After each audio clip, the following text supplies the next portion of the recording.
Will ever get to finish the school year, which could be a boom for cyber schools.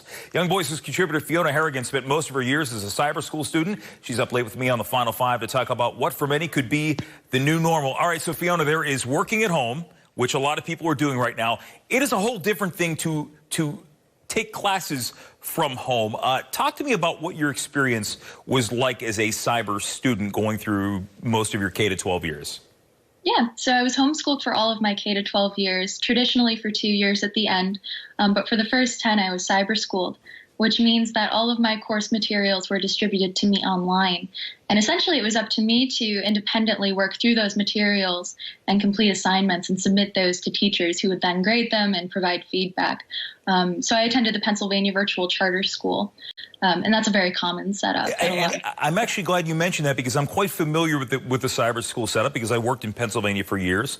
And it's kind of interesting to see how it goes from state to state because some states, you know, it really comes down to who funds it, who pays the tuition, because it is for most parents, most students, a free endeavor. And I know that has been controversial in and of itself. But, you know, take me through the process. I know when we've talked about people being homeschooled, there's a preconceived notion that the kids who are homeschooled, they miss out on the interaction. I know when you're being cyber schooled, that's a whole different frontier.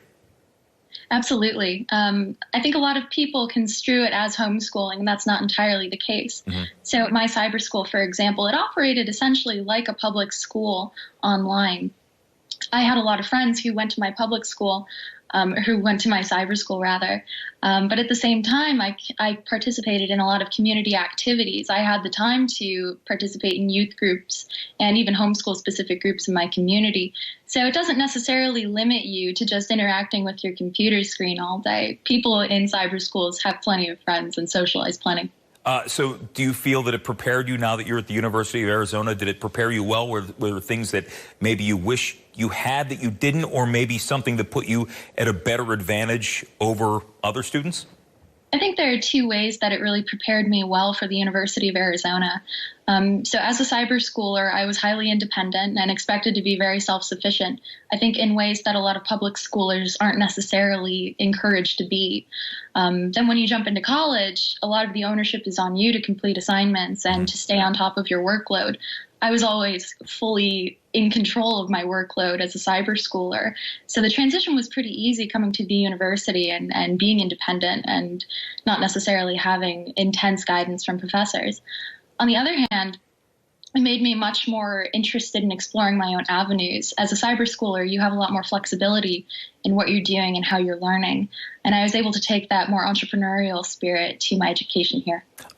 So we're at the point right now where, as mentioned, not a lot of schools know if they'll even be going back. I talked with one elementary school principal in another state who says he doesn't know if they're operating under the assumption they won't go back. So there are a lot of parents out there who have kids kind of sitting at home, doing nothing, or in spite of the parents' best efforts to try to get them to open their minds to something new out there. And as somebody who has been through this as a cyber school student through the years, you know, do you have any advice for maybe parents out there or students who are sort of caught up in this back and forth over whether or not they'll go back to school? Is there advice on how they can open their mind to learning more and using this as a teachable moment in our history?